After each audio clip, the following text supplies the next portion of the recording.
ಆತ್ಮೀಯ ಸ್ಪರ್ಧಾರ್ಥಿಗಳಿಗೆಲ್ಲ Vidyasharade education teaching world YouTube ಚಾನಲ್ಗೆ ಆತ್ಮೀಯವಾದ ಸ್ವಾಗತ. ಆತ್ಮೀಯ ಸ್ಪರ್ಧಾರ್ಥಿಗಳೇ, ಇವತ್ತಿನ ಒಂದು ವಿಡಿಯೋ ಸೆಷನ್ನಲ್ಲಿ ನಾವು ಮುಂಬರಲಿರುವಂಥ 2024ರ TET ಅಧಿಸೂಚನೆ ಮತ್ತು ಯಾವ ತಿಂಗಳಿನಲ್ಲಿ ಪರೀಕ್ಷೆ ನಡೆಯುತ್ತೆ ಮತ್ತು ಎಕ್ಸಾಮ್ ಪ್ಯಾಟರ್ನ್ ಹೇಗಿರುತ್ತೆ ಮತ್ತು ನಮ್ಮ ಆನ್ಲೈನ್ ಕ್ಲಾಸ್ ಬಗ್ಗೆ ಸಂಪೂರ್ಣವಾದಂಥ ಒಂದು ಮಾಹಿತಿಯನ್ನು ನೀಡ್ತಾ ಇದ್ದೀವಿ. ಈ ವಿಡಿಯೋ ನಿಮಗೆ ಇಷ್ಟ ಆಗಿದ್ದರೆ ಶೇರ್ ಮಾಡಿ ಅಂತ ಕೇಳ್ತಾ, ಇನ್ನೂ ಯಾರೆಲ್ಲ ಸಬ್ಸ್ಕ್ರೈಬ್ ಆಗಿಲ್ಲ ಸಬ್ಸ್ಕ್ರೈಬ್ ಆಗಿ ಮತ್ತು ನಮ್ಮ ಮುಂದೆ ಬರುವಂಥ ಎಲ್ಲ ಒಂದು ನೋಟಿಫಿಕೇಷನ್ಗಳನ್ನ ಉಚಿತವಾಗಿ ಪಡಿಬೋದು ಅಂತ ತಿಳಿಸ್ತಾ, ಕರ್ನಾಟಕ TET ಎಲ್ಲರೂ ಒಂದು ಹಲವು ದಿನಗಳಿಂದ ಕಾಯ್ತಾ ಇದ್ದಂಥ ಎಕ್ಸಾಮ್ ಯಾವಾಗ, ಅಧಿಸೂಚನೆ ಯಾವಾಗ, ಪರೀಕ್ಷೆ ಯಾವಾಗ ಹತ್ತಿಕೊಂಡು ಕೇಳ್ತಾ ಇದ್ರಿ. ಅದಕ್ಕೆ ಇವತ್ತು ಒಂದು ಉತ್ತರವನ್ನು ಕೊಡ್ತಾಯಿದ್ದೀವಿ. ಎಕ್ಸಾಮ್ ಬಂದುಬಿಟ್ಟು ಜೂನ್ ತಿಂಗಳಲ್ಲಿ ಪರೀಕ್ಷೆ ಇರುತ್ತೆ, ಅಧಿಸೂಚನೆ ಏಪ್ರಿಲ್ ತಿಂಗಳಲ್ಲಿ ಮಾಡ್ತಾರೆ. ಇದಕ್ಕೆ ಯಾವುದೇ ರೀತಿಯಾದಂಥ ಒಂದು ಲೋಕಸಭಾ ಚುನಾವಣೆಯ ಒಂದು ಯಾವುದೇ ಸಂಬಂಧಪಡಲ್ಲ. ಇದು ಒಂದು ಅರ್ಹತಾ ಪರೀಕ್ಷೆ ಆಗಿರೋದರಿಂದ ಏಪ್ರಿಲ್ ತಿಂಗಳಲ್ಲಿ ಅಧಿಸೂಚನೆ ಮಾಡಿ ಜೂನ್ ತಿಂಗಳಲ್ಲಿ ಒಂದು ಪರೀಕ್ಷೆಯನ್ನು ನಡೆಸ್ತಾರೆ. ನೀವು ಈಗಲಿಂದಲೇ ತಯಾರಿಯನ್ನು ಮಾಡ್ತಾಯಿದ್ರೆ ಎಕ್ಸಾಮನ್ನು ಸುಲಭವಾಗಿ ಬರಿಬೋದು. ಇಲ್ಲಿ ನೋಡ್ಬೋದು ನೀವು, ಇದು CSCL ಅವರೇ ಬಿಟ್ಟಿರುವಂಥದ್ದು, ಫೆಬ್ರವರಿ 1ರಂದು ಬಿಟ್ಟಿರುವಂಥದ್ದು.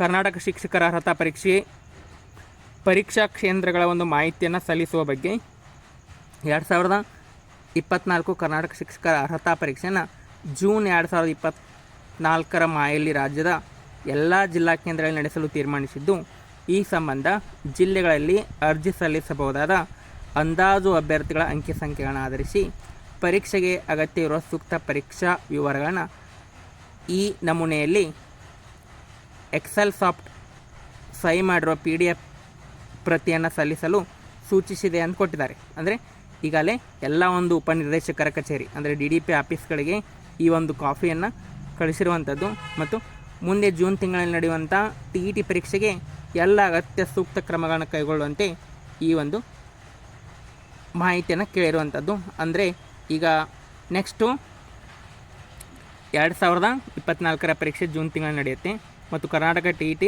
2023ರಲ್ಲಿ ಏನು ನಡೆದಿತ್ತಲ್ಲ ಅದಕ್ಕಿಂತ ಕೇಂದ್ರಗಳ ಸಂಖ್ಯೆಯನ್ನು 5% ಹೆಚ್ಚಿಸಬೇಕು ಅಂತ ಕೊಟ್ಟಿದ್ದಾರೆ.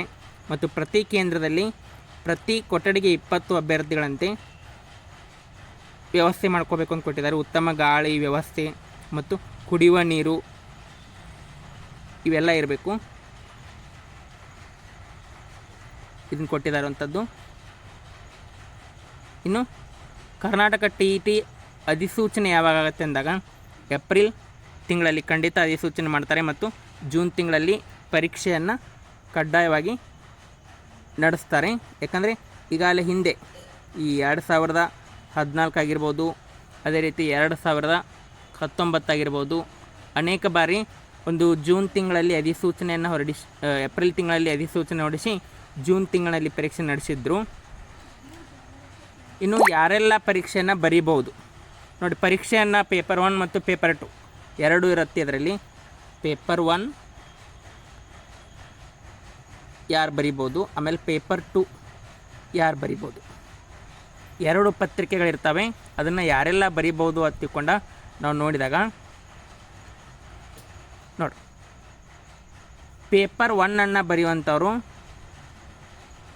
ಮತ್ತು ಪೇಪರ್ 2ಅನ್ನು ಬರೆಯುವಂಥವ್ರು, PUC DED ಆದಂಥವ್ರು, D.Ed ಮುಗಿಸಿ ಪದವಿಯನ್ನು ಪಡೆದಂಥವ್ರು, B.Ed ಮುಗಿಸಿ ಪದವಿಯನ್ನು ಪಡೆದಂಥವ್ರು, ಅದೇ ರೀತಿ ಇಂಜಿನಿಯರಿಂಗ್ ಮುಂಚೆ ಇರಲಿಲ್ಲ, ಇಂಜಿನಿಯರಿಂಗನ್ನು ಮುಗಿಸಿ B.Ed ಪದವಿಯನ್ನು ಪಡೆದಂಥವ್ರು ಸಹಿತ ಈ ಒಂದು ಪರೀಕ್ಷೆಯನ್ನು ಬರಿಬೋದು. ಇದು ಅರ್ಹತೆ. ಇನ್ನು ಯಾರಿಗೆಲ್ಲ ಅರ್ಹತಾ ಪರೀಕ್ಷೆ ಕಡ್ಡಾಯ ನೋಡಿರಿ, ಯಾರೆಲ್ಲ ಈ ಒಂದು ಕಡ್ಡಾಯವಾಗಿ ಒಂದು ಪರೀಕ್ಷೆಯನ್ನು ಬರೀಲೇಬೇಕು TET ಪರೀಕ್ಷೆ ಅಂದಾಗ, ಸರ್ಕಾರಿ ಹಿರಿಯ ಪ್ರಾಥಮಿಕ ಅಂದರೆ 6ರಿಂದ 8ನೇ ತರಗತಿ ಅಂತ ಏನು ನಾವು ಕರಿತೀವಲ್ಲ, 6ರಿಂದ 8ನೇ ತರಗತಿಯ ಹಿರಿಯ ಪ್ರಾಥಮಿಕ ಶಾಲಾ ಶಿಕ್ಷಕರಾಗುವಂಥವ್ರಿಗೆ, ಅನುದಾನಿತ ಶಾಲಾ ಶಿಕ್ಷಕರಾಗುವಂಥವ್ರಿಗೆ, ಅನುದಾನ ರಹಿತ ಅನ್ಎಡೆಡ್ ಅಲ್ಲಿ ಸಹಿತ TETಯನ್ನು ಕಡ್ಡಾಯ ಮಾಡಿರುವಂಥದ್ದು. ಅವರೆಲ್ಲ ಒಂದು ಕಡ್ಡಾಯವಾಗಿ TET ಪರೀಕ್ಷೆನ ಪಾಸ್ ಆಗಲೇಬೇಕು. ಇನ್ನು ಪೇಪರ್ 1 ಎಕ್ಸಾಮ್ ಪ್ಯಾಟರ್ನ್ ಹೇಗಿರುತ್ತೆ ಅಂತಂದಾಗ, ಪೇಪರ್ 1ನಲ್ಲಿ ಭಾಷೆ 1 ನೀವು ಕನ್ನಡ ತೊಗೋಬೋದು, ಇಂಗ್ಲೀಷ್ ತೊಗೋಬೋದು ಅಥವಾ ಉರ್ದು ತೊಗೋಬೋದು, 30 ಅಂಕ. ಭಾಷೆ 2 ಇಂಗ್ಲೀಷ್ ಅಥವಾ ಹಿಂದಿ ಎರಡೂ ಒಂದೇ ತೊಗೊಳಕ್ಕೆ ಬರಲ್ಲ, ಭಾಷೆ 1 ಭಾಷೆ 2. ಇಲ್ಲೇ ಭಾಷೆ 2 ಹಿಂದಿ ಅಥವಾ ಇಂಗ್ಲೀಷನ್ನು ತೊಗೋಬೋದು. ಶೈಕ್ಷಣಿಕ ಮನೋವಿಜ್ಞಾನ 30 ಅಂಕಗಳಿರುತ್ತೆ. ಗಣಿತ ಮತ್ತು ಪರಿಸರ ಪೇಪರ್ 1ನಲ್ಲಿ ಕಡ್ಡಾಯವಾಗಿ ಬರುವಂಥ ಒಟ್ಟು 150 ಅಂಕಗಳಿಗೆ ನೀವು ಪರೀಕ್ಷೆಯನ್ನು ಬರೀಬೇಕು. ಕಡ್ಡಾಯವಾಗಿ ಒಂದು 90 ಅಂಕಗಳನ್ನ ಪಡಿಬೇಕು. ಆಮೇಲೆ SC ST ಮತ್ತು ಕ್ಯಾಟಗರಿ 1 ಮತ್ತು ಅಂಗವಿಕಲರು 83 ಅಂಕಗಳನ್ನ ಕಡ್ಡಾಯವಾಗಿ ಪಡಿಬೇಕು. ಇದು ಒಂದು ಪೇಪರ್ 1. ಇನ್ನು ಪೇಪರ್ 2 ನೋಡ್ರಿ. ಪೇಪರ್ 2 ಬಂದುಬಿಟ್ಟು ಇದು 6ರಿಂದ 8ನೇ ತರಗತಿಯ ಶಿಕ್ಷಕರು ಆಗುವಂಥವ್ರಿಗೆ ಭಾಷೆ 1 ಕನ್ನಡ 30 ಅಂಕಗಳಿರ್ತೈತಿ. ಭಾಷೆ 2 ಇಂಗ್ಲೀಷ್ ಅಥವಾ ಹಿಂದಿ 30 ಅಂಕಗಳಿಗೆ. ಶೈಕ್ಷಣಿಕ ಮನೋವಿಜ್ಞಾನ 30 ಅಂಕ. ಇನ್ನು ಆರ್ಟ್ಸ್ ಅವ್ರಿಗೆ ಸಮಾಜ ವಿಜ್ಞಾನ 60 ಅಂಕಗಳಿರುತ್ತೆ ಮತ್ತು ಗಣಿತ ಮತ್ತು ವಿಜ್ಞಾನ 60 ಅಂಕಗಳಿಗೆ ಸೈನ್ಸ್ ಕ್ಯಾಂಡಿಡೇಟ್ಸ್ಗೆ ಇರುತ್ತೆ. ಒಟ್ಟು ಇಲ್ಲಿ ಸಹಿತ ಒಂದು 150 ಅಂಕಗಳಿಗೆ ನೀವು ಪರೀಕ್ಷೆಯನ್ನು ಬರೆದ್ರೆ 90 ಅಂಕನ ಪಡಿಬೇಕು. SC ST ಕ್ಯಾಟಗರಿ 1 ಮತ್ತು ಅಂಗವಿಕಲರು 83 ಅಂಕನ ಗಳಿಸಬೇಕು. ಅದೇ ರೀತಿ ಇದು ಎಕ್ಸಾಮ್ ಪ್ಯಾಟ್ರನ್ನು ಯಾವ್ಯಾವ ಎಷ್ಟೆಷ್ಟು ಮಾರ್ಕ್ಸ್ ಇರುತ್ತೆ ಅಂತ ಆಯಿತು. ಇನ್ನು ನಮ್ಮ ಒಂದು ವಿದ್ಯಾಶಾರದೆ ವತಿಯಿಂದ ಈಗಾಗಲೇ ಆನ್ಲೈನ್ ಬ್ಯಾಚ್ ಕೋರ್ಸನ್ನು ಪ್ರಾರಂಭಿಸಿದ್ದೇವೆ. ಈ ಒಂದು ಬ್ಯಾಚ್ ಕೋರ್ಸಲ್ಲಿ ಕಂಪ್ಲೀಟಾಗಿ 3 ತಿಂಗಳು ಇರುವಂಥದ್ದು ಮತ್ತು ಇಲ್ಲಿ ನಿಮಗೆ ಇಂಗ್ಲೀಷು, ಸಮಾಜ ವಿಜ್ಞಾನ, ಮನೋವಿಜ್ಞಾನ, ಪರಿಸರ ಅಧ್ಯಯನ, ವಿಜ್ಞಾನ, ಗಣಿತ ಮತ್ತು ಕನ್ನಡ ಬೋಧನಾಶಾಸ್ತ್ರ ಪ್ರತಿದಿನ ಲೈವ್ ಕ್ಲಾಸ್ಗಳು ರಾತ್ರಿ 8ರಿಂದ 9 ಗಂಟೆವರೆಗೆ ಇರುವಂಥದ್ದು. ಅಧ್ಯಾಯವಾರು ಆನ್ಲೈನ್ ಟೆಸ್ಟ್ಗಳನ್ನ ಕೊಡ್ತೀವಿ, ಉಚಿತ PDF ನೋಟ್ಸ್ ಕೊಡ್ತೀವಿ, ಪರೀಕ್ಷಾ ಸಂಬಂಧಿ ಮಾರ್ಗದರ್ಶನ ಕೊಡ್ತೀವಿ, ರೆಕಾರ್ಡಿಂಗ್ ಕ್ಲಾಸಸ್ ಇರುತ್ತೆ. ನೀವು ಲೈವ್ ಕ್ಲಾಸ್ ಜಾಯ್ನ್ ಆಗದೇ ಇದ್ದರೆ ಟೀಚ್ಮೆಂಟ್ ಆ್ಯಪಲ್ಲಿ ಒಟ್ಟು 4 ತಿಂಗಳ ಅವಧಿಗೆ 1500 ರೂಪಾಯಿಗಳ ಒಂದು ಫೀ ಇರುವಂಥದ್ದು. ಇವು ಈಗಾಗಲೇ ಮುಗಿದಿರುವಂಥ ಒಂದು ವಿಡಿಯೋಗಳು 10ನೇ ತರಗತಿ DSRT ಇತಿಹಾಸ ಪಠ್ಯಕ್ರಮದ್ದು ನೋಡಿ. ವಿದ್ಯಾಶಾರದೆ ಆನ್ಲೈನ್ ಕ್ಲಾಸು ಇದು ಟೀಚ್ಮೆಂಟ್ ಆ್ಯಪ್ದಿದು.